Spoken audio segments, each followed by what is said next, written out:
sua Bíblia, por favor, em Mateus, no capítulo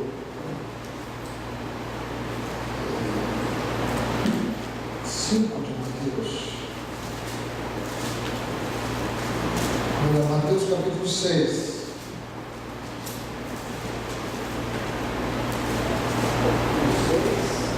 Isso, Mateus 6.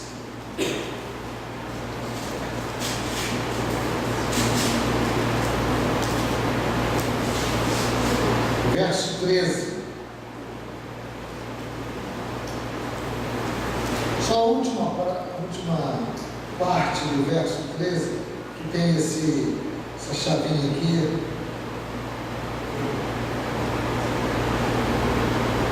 Que Jesus diz assim: porque teu é o reino, e o poder, e a glória para todo sempre. Amém. Porque teu é o reino, e o poder, e a glória para sempre. Amém. Querido Pai, à mercê estamos da tua magnífica e extraordinária e maravilhosa presença. E nós queremos nos deleitar, nos aproximando de Ti com o nosso coração, rasgá-lo diante da Tua presença. Queremos, Deus amado, de tal forma sermos sensíveis ao Teu Espírito, não endurecendo o nosso coração, nem fechando os nossos ouvidos, mas queremos de fato Te conhecer, ó Deus vivo, para que nós possamos possamos ter o Senhor aqui na terra, para que possamos entrar na Tua presença nesta vida e alcançarmos a vida eterna. Ajuda-nos, Senhor. Ajuda-nos a cada um de nós a viver uma vida que Te agrade, respeitando, amando o Senhor e vivendo na Tua presença. Em nome de Jesus. Amém. Graças a Deus. Queridos, essa chave que lemos aqui, ela é, na verdade, o resumo de toda a oração aqui, de toda a maneira de orar que Jesus nos ensina. E aqui ele conserva esta porção de revelação, que vai, de fato, causar uma extraordinária revolução no coração do homem, que começa a entender isso. Que Deus é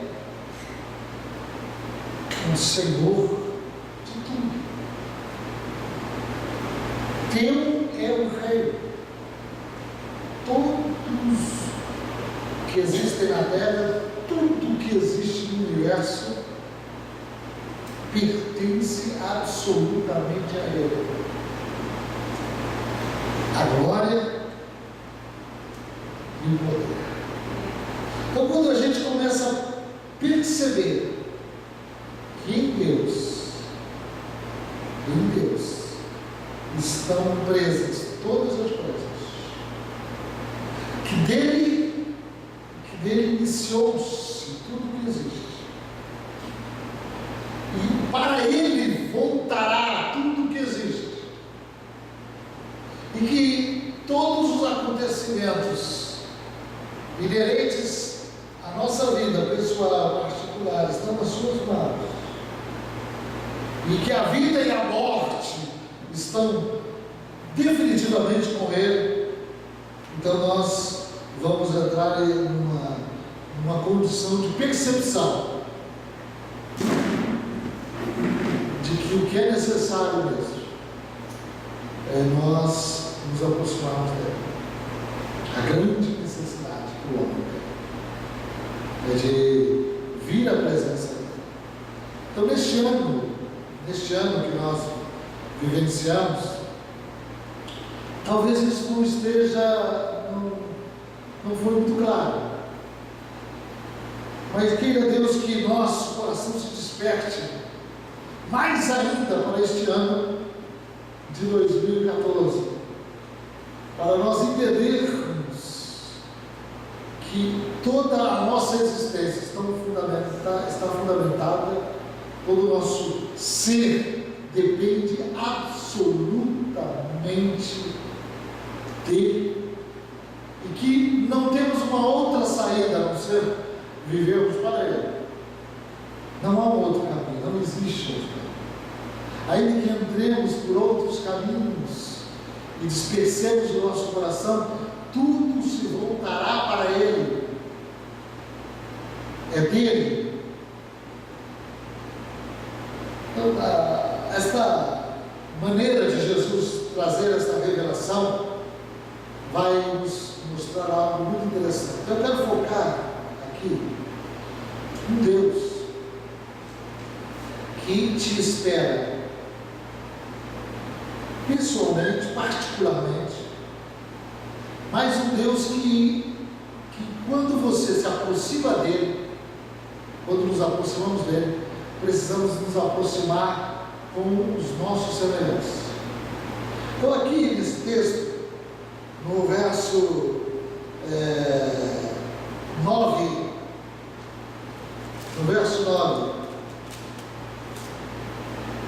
diz assim: Pai nosso. No verso 11 diz: dá-nos o pão nosso. E no verso 12 diz: perdoa-nos as nossas dívidas. Isto é o seguinte: quando eu me aproximo dele, eu me aproximo dele sozinho. Mas quando eu me aproximo dele só, eu preciso levar comigo todos os meus semelhantes. Por isso Jesus ensina que ele não é só meu Pai. Ele não é só um Deus que trata comigo separadamente. Mas Jesus nos ensina que ele é nosso. Então, olhando para este ano, nós vamos perceber que nós não poderemos viver uma vida que aproxime-se de Deus legalmente, sem os nossos semelhantes, sem o convívio com os nossos semelhantes. E esse convívio, ele é de fato ditado, orientado pelo próprio Deus. Não há como.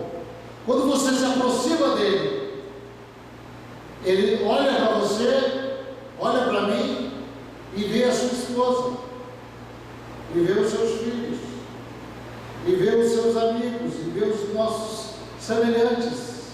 Então não há como um ser humano devidamente estar diante de Deus sem que haja uma verdadeira reconciliação, uma verdadeira fidelidade, uma verdadeira ligação com aqueles que nos servem. Por isso toda a nossa vida com Deus está vinculada à nossa relação interpessoal com as outras pessoas. Então essa ideia de um Deus que a mim abençoa e ao outro esmaga, não é uma ideia correta, porque Deus, ele é nosso. Quando eu chego diante de Deus e peço o meu pão, ele não só quer que você compareça diante dele, mas ele quer que você entenda que este pão não é só para você. Então por isso Jesus falou, quando você falar com ele, entenda que ele quer dar um pão para os outros também. Isso quebra todo o espírito de avareza, que a avareza não é só ponturice, mas é amor exagerado ao dinheiro. Então ele entende que as coisas precisam ser repartidas. Queridos, nós vivemos num tempo, num mundo, que precisamos urgentemente buscar meios de de nos relacionarmos devidamente. Eu fico pensando, qual o caminho que vamos escolher? Vamos viver individualmente, separados? Aquele é problema daquela pessoa, não meu problema, eu não quero misturar com isso, nem com aquilo. Será que um comportamento assim, uma mente, ela é agradável a Deus? Quando nós vamos revendo tudo isso, Jesus vai nos orientar algumas coisas que são orientações que funcionam. Tudo tem um caminho funcional. Então tem coisas que eu vou falar aqui e que Jesus orienta que parece ser um absurdo, que parece ser uma ideia completamente errada, mas que é, de fato, o melhor e o verdadeiro caminho para que nós possamos estar bem diante de Deus. Então, estar bem diante de Deus não é simplesmente viver uma vida se auto-purificando, não. Estar bem diante de Deus é estar separando-se do pecado, mas se aproximando de pessoas. E algo tão importante que é algo tão importante quando nós começamos a entender que eu sou um instrumento de Deus. Eu sou um instrumento de Deus para que aquela pessoa não viva de fato como ela está vivendo. Eu sou um instrumento de Deus para cooperação. Eu sou um instrumento de Deus para a realização daquilo que Ele quer para a terra. Então não há lugar melhor do que uma igreja na terra. Não tem. A igreja de Jesus, não estou falando de uma denominação simplesmente, mas um lugar onde se reúne servos de Deus, não há lugar melhor para nós entendermos isso, para nós cooperarmos uns com os outros e para nós vivermos o verdadeiro cristianismo. Eu quero passar aqui algumas orientações que podem ser caras para este ano. E eu falar rapidamente, não vou ficar muito tempo. Aqui no verso 38 do capítulo 5, nós dividimos capítulos e versículos, muitas vezes confundimos, achamos que são temas divorciados, mas são temas que se completam. Aqui no verso 38, Jesus está neste sermão do monte, ele está encerrando e trazendo as bem-aventuranças. Ele fala uma coisa interessante que é muito comum para nós, até para nós que somos crentes. Ele fala de uma lei que existe dentro de nós, que é a lei da vingança. A gente sente necessidade de dar aquilo que recebemos, no mínimo. Então ele diz: você ouviu já dizer olho por olho e dente por dente. Então existe um comportamental. Alguém faz uma coisa contra mim, então eu vou retribuir aquela pessoa na hora certa, quando sou muito bonzinho ainda, o que ela fez comigo. É a ideia de satisfazer aquela situação. Isso acontece no relacionamento marido e mulher, isso acontece nos relacionamentos de amizade. Então a orientação aqui que nós temos na nossa mente é olho por olho e dente por dente.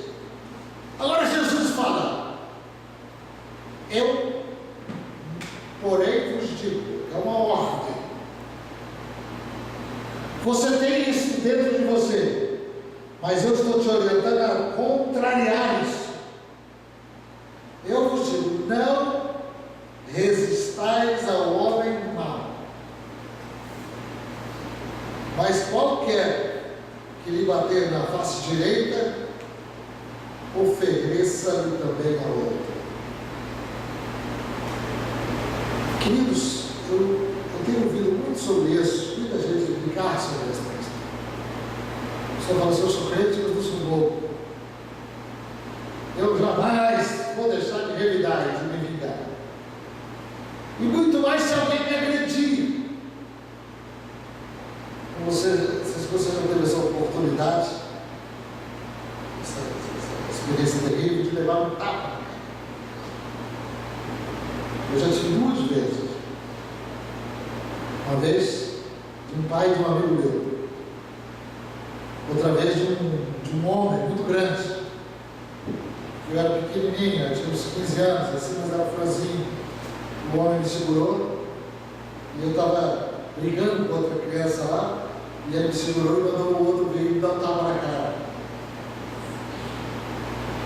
Um tapa na cara talvez seja uma das piores ofensas que possa existir. O que fazer diante de uma maldade como essa? Eu posso enfrentar o homem mau, ou eu posso virar a outra face. Qual é a arma mais poderosa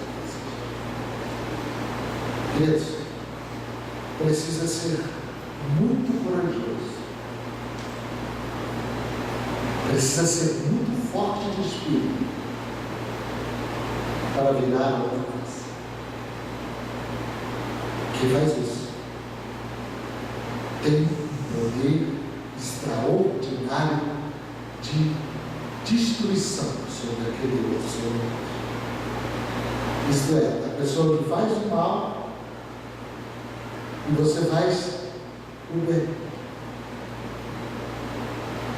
Isto é algo que Paulo falou lá na frente, utilizando outras palavras, dizendo que esta é uma arma semelhante a colocar brasas vivas sobre a cabeça da pessoa. Logo, o caminho que Jesus nos orienta não é o caminho da humilhação, mas é o caminho da superação. Para vencer aquela maldade que está ali aprisionada e querendo se manifestar através daquela pessoa que está Satanás, só tem um caminho. Não dá para vencer o mal com o mal. Se eu vencer o mal com o mal, eu me torno igual a ele. Logo, eu estou debaixo do mesmo juízo.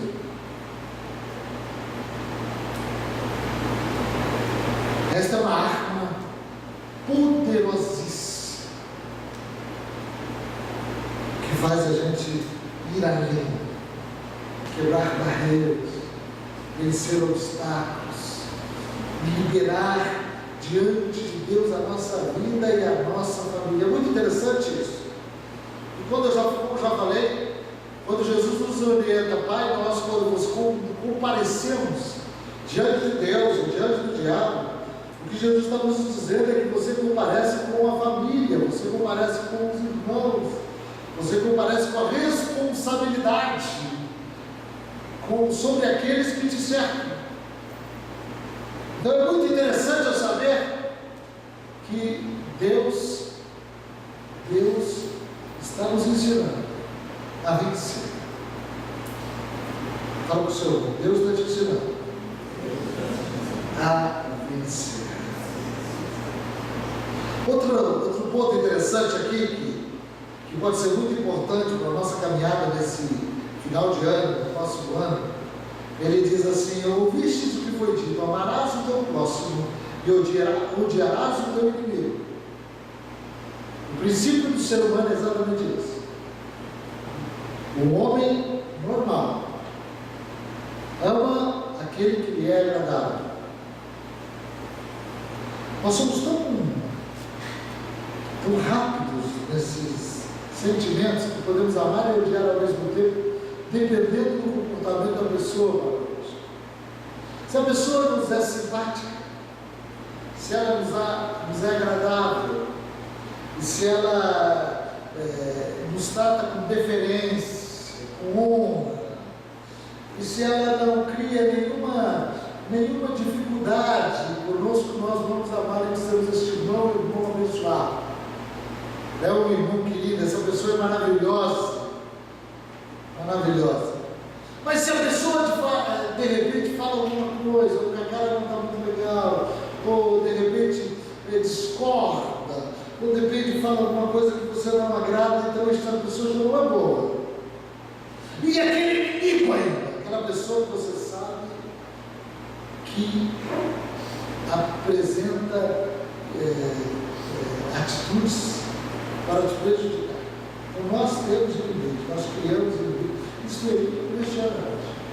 Eu vejo isso dentro de família. Uma vez eu trabalhei com uma família, de família que se dizia muito crente. Frequentava uma igreja, eu na igreja. Uma irmã odiava o irmão há muito tempo. E amava o outro irmão. Os dois irmãos, um casal de irmãos, odiavam o outro irmão. E assim eles viviam já anos nesse processo de ódio e de competição. E constantemente se apresentando diante de Deus. Jesus disse que o teu inimigo, ele precisa ser tratado da seguinte forma. Primeiro, ele é teu inimigo, você não é inimigo dele. Ele é teu inimigo. Você pode saber que existem inimigos, pessoas que nos odeiam de graça. É impressionante isso. Então, o que Jesus falou que nós devemos agir aqui? Olha, ouvistes o que foi dito: amarás o teu próximo e odiarás o teu inimigo. Eu, porém, vos digo: amai os vossos inimigos e orai pelos que vos perseguem. O que Jesus está ensinando? Na verdade, quando um inimigo é inimigo, ele odeia não só com o coração, com sentimentos, mas com palavras. Ele lança palavras de maldição. Estas palavras, elas são tomadas pelos espíritos malignos. Os espíritos malignos, eles não têm força de agir, independentemente da autorização do homem sobre a terra. Então eles pegam aquelas palavras e aquela fonte de energia que é apresentada, que nós temos a autoridade, que falamos, e foca o mal sobre a pessoa. Eles estão autorizados para vir contra aquela pessoa. E eles vêm. Porque eles estão debaixo de uma coordenação de autoridade. E eles vêm e começam a criar dificuldades na vida da pessoa. Por quê? Porque a maldade fora autorizada para destruir aquela pessoa. Só tem uma forma de confundir estes inimigos, ou de destruir estas forças da maldade nas regiões celestes. É trazer sobre ele a arma que o contrapõe. E a arma é o amor. Quando eu oro, quando eu intercedo a Deus pelos meus inimigos, trazem confusão. É isso que Jesus fez. Os demônios perdem a autoridade porque sai uma outra força. E esta é a força de Deus sobre aquela pessoa. Então, enquanto, como Davi disse, eu estava amando eles estavam me atraiçoando. Então, essa ideia aqui destrói toda a potencialidade, toda a malignidade, toda a estratégia de Satanás contra a nossa vida. Então, por isso que Jesus disse que nós temos que necessariamente orar pelos nossos inimigos e buscar a Deus na presença do Espírito de Deus. Diz assim: Senhor, abençoa. Vai ser travada toda a ação do mal. Isso é tremendo, porque é o caminho da vitória. Não tem outro jeito. Orar por aqueles que nos perseguem nos dá a ocasião de sermos filhos do Pai Celestial, a quem pertence o reino, o poder e a glória. Aleluia. Isso é tremendo. Quando a gente começa a perceber isso, se você percebe que alguém é teu inimigo, quem que é o inimigo? O inimigo, diz a Bíblia, que pode ser da sua própria casa. O inimigo pode estar ali do teu lado, você não saber.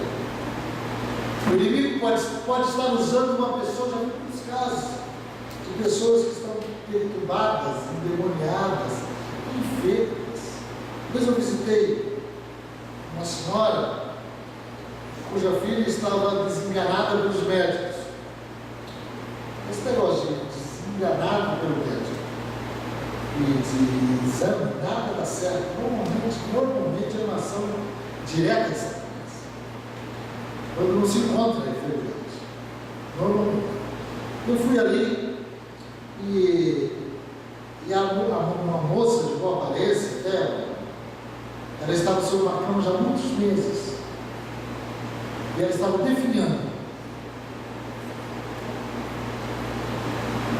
E eu olhei para ela. E olhei para a mãe dela. Só havia a mãezinha dela que cuidava dela. A mãe cuidava dela com todo o esmero. Mas a mãe era possessa por espíritos malignos. Nem a mãe sabia.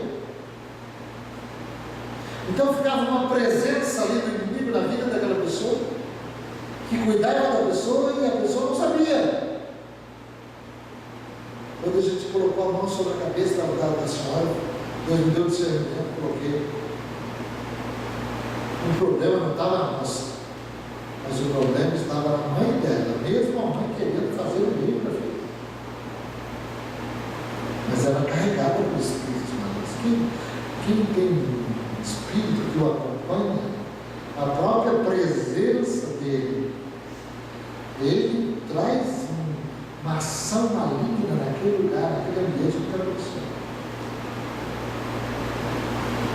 É interessante isso, nós sabemos que quando nós oramos e buscamos a presença de Deus sobre o inimigo, nós temos esse entendimento claro, aquela pessoa, ele é meu inimigo, mas meu inimigo na verdade não é aquela pessoa, é a ação maligna que está sobre aquela pessoa. Quando Judas traiu Jesus, você percebe nas escrituras que ele pergunta para Jesus, diz assim: um de vocês vai me trair? Aí cada um vai perguntando: sou eu, Senhor? Sou eu, Senhor? Sou eu, Senhor? Aí Judas chega para Jesus e diz: sou eu, Senhor? Aí Jesus fala para ele assim: o que tens que fazer, faz-o depressa. A Bíblia diz que na mesma hora entrou Satanás dele. Quando Judas traz aquelas pessoas que vêm ao Getsemane para prender Jesus, ele foi orientado pelos que estavam ali a dizer que era Jesus. Jesus é uma pessoa comum, não é uma pessoa que se destacava em termos de físico. Então ele vem e beija Jesus. E Jesus, naquele exato momento, estava diante de um grande inimigo que o traía. Jesus não sabia isso. Mas como que Jesus trata o inimigo? Jesus deixa ser beijado e diz: amigo, aqui tu beijas. Você fala, mas é Jesus. Não, esta é uma maneira que Jesus nos ensina a tratar o inimigo. O que aconteceu com Judas? Ele se suicidou. Não era que Jesus queria isso, mas a arma do bem é muito poderosa. E é muito difícil suportar quando alguém causa o mal. Eu só tenho uma arma para vencer, então, diz as Escrituras: é fazer o bem. Queridos, não há como desvincular. Então, nós estamos neste ano de 2014 com um grande desafio de criar neste lugar uma movimentação. Isso para o bem. Isso envolve eu ter que dar uma parte do meu tempo. Isso envolve eu decidir amar o meu semelhante. Isso envolve eu tomar posições definidas diante de Deus para conquistar o mal e o mal. O mal que precisa ser vencido na vida das pessoas só se vence com o bem. Então, por isso, nós precisamos renovar o nosso entendimento, o nosso coração, a nossa vida, para entendermos que temos uma missão. Pastor, eu tenho uma missão. Qual é a minha missão? A minha missão é fazer a vontade de Deus, e a vontade de Deus envolve meu relacionamento com o meu próximo. E neste ano, nós tenhamos esta habilidade de estarmos definitivamente decididos a amar o nosso semelhante. Eu tenho um livro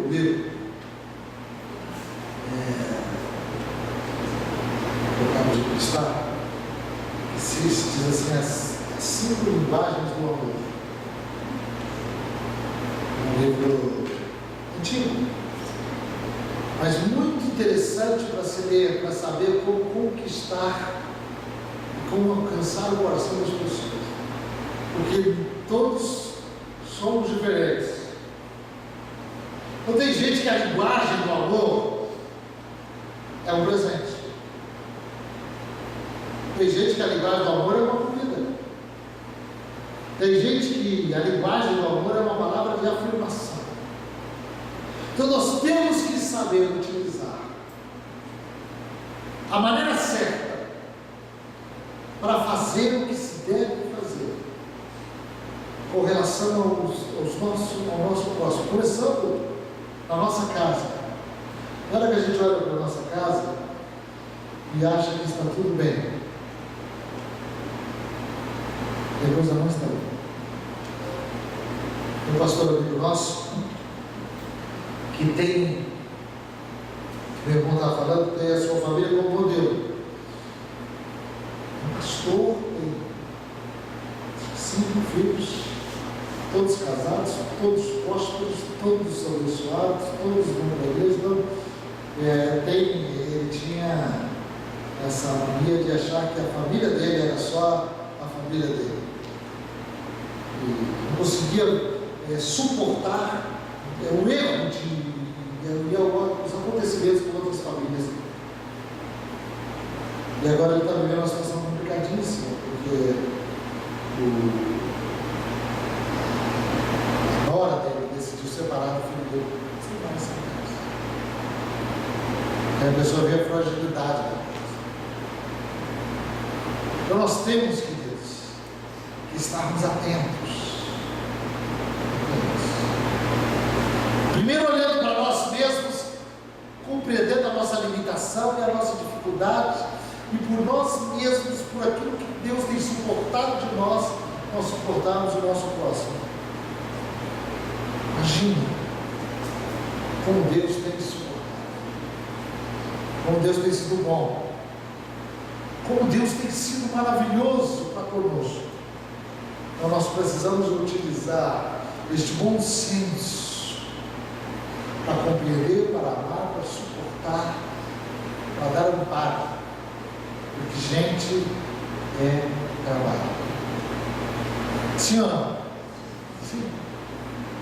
Eu tenho percebido uma coisa: toda vez que eu faço bem para determinada pessoa, eu recebo logo, rapidamente, o mal. Não exatamente daquela pessoa, mas de outra circunstância. Mas é uma coisa impressionante. Vou receber o bem lá adiante. Como diz a palavra: lança teu pão sobre as águas. Lá adiante eu vou receber o meu, mas eu tenho que estar preparado. Porque aquela maldade que estava naquela pessoa, cuja ação espiritual eu ajudei a libertar, ela vai vir contra mim. Então, fazer e realizar a obra de Deus é algo muito interessante, no sentido de nós estarmos apercebidos de que virão situações difíceis, mas de que no final, mais um pouco à frente, nós vamos colher para o nosso próprio bem, para o bem da nossa família. Queridos, o bem da nossa família, quando nós o fazemos, devemos fazê-lo, mas isto faz também os ímpios, aqueles que não conhecem a Deus. Não é grande coisa, diz a palavra de Deus, um homem amar a sua mulher. Não é grande coisa ele amar os seus filhos. Isto não é algo que nos dá, assim, não precisamos receber parabéns por fazermos estas coisas. Nós não precisamos mais do que obrigação. Mas é graduador, é presenteador quando a gente faz o bem. Então Deus tem nos dado talentos. E Deus quer usar os nossos talentos para, com sinceridade, nós criarmos um lugar aqui de verdadeiro acolhimento, onde nós podemos utilizar cada um o nosso bem, a nossa maneira de fazer. Eu quero deixar mais um versículo, eu vou concluir essa palavra, dizendo aqui: guardai-vos de fazer as vossas boas obras diante dos homens. Eu estava pensando sobre isso. O que Jesus falou? O que Jesus está orientando aqui? Ele falou: olha, se guarde de fazer a boa obra para que o homem veja. Olha aqui, para ser vistos por ele. Então faça na motivação o homem ver. É isso que Jesus está falando. Faça boas obras, mas não fique apregoando isso com a intenção de ser visto. Porque aqui Jesus fala: olha, de sorte que não tereis a recompensa junto ao vosso Pai que está nos céus.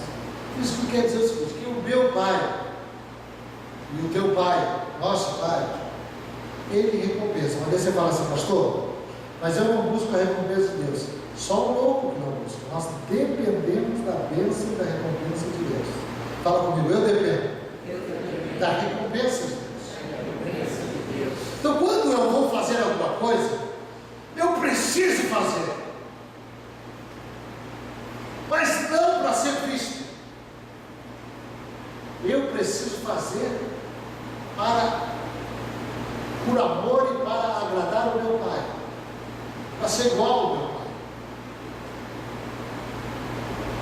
Você já teve a oportunidade, já tive muitos disso, de liberar perdão por alguém que te magoou muito, que te atraiçoou, que te enganou, que te criou problemas terríveis? Eu já fiz muito disso. É duro. Se eu chego assim, uma pessoa fez coisas que mudou o tempo, você mudou de lugar por causa daquilo, você recebeu uma má fama por aquilo. Uma vez uma pessoa escreveu uma carta anônima contra mim, falando mentiras, coisas absurdas. A carta anônima é uma coisa absurda. E lançou essa carta, distribuiu essa carta para prejudicar isso no meio de igreja. E depois que prejudicou, porque o comentário, quando sai assim, é complicado, espalha, né? Ele veio para mim, uns 2, 3 anos depois, e chegou e falou assim: eu errei, me perdoa. O ser humano, a vontade da gente é fazer alguma coisa. Mas o que você vai fazer com o servo de Deus? Você não tem saída. Pelo menos diante de Deus. Você tem que fazer, liberar o perdão. Eu te libero. Você não tem mais dívida para cobrar. Mas isso, queridos, é uma coisa impressionante. Nos liberta, nos torna com o coração próximos ao coração de Deus, traz alívio à nossa alma, nos aproxima de Jesus, dá-nos uma libertação extraordinária. O perdão é algo tão importante. Eu vi outro dia uma moça está com um problema muito sério de enfermidade, desenganada. Eu perguntei para o marido dela assim: há alguma mágoa no coração dela? Normalmente, aquela mágoa que fica no nosso coração, que a gente não consegue vencer, ela é passada para algum membro do nosso corpo. Então, o que Jesus está dizendo? Temos que fazer o bem para o nosso próximo. Temos que usar as armas da luz como o nosso próximo. Isso, queridos, não é ser bom. A Bíblia nos orienta perfeitamente. A Bíblia nos orienta, por exemplo, se a pessoa pecar contra ti, você chama ele sozinho. Conversa com ele. Conversa, entre em acordo. Você falou isso, você fez isso. Não quero dizer que eu te perdoo, eu te libero. Temos que aprender também a utilizar os meios legais da palavra de Deus para viver. Sem os quais nós não vamos conseguir uma vida com Deus. Se há alguma coisa que nós, como pais ou futuros papais, precisamos treinar, é essa questão de confronto. Eu poder saber conversar com meu filho, com a minha filha. Eu conheço pais que não conseguem conversar sobre o acontecimento. Não conseguem conversar, a filha não sabe, ele se fecha, ela se fecha. Mas se tem uma coisa que precisa ser acertada com o inimigo ou com aquele que faz o mal, é sentar e conversar. E se entrar numa conclusão: você errou, eu não gostei de você ter feito isso.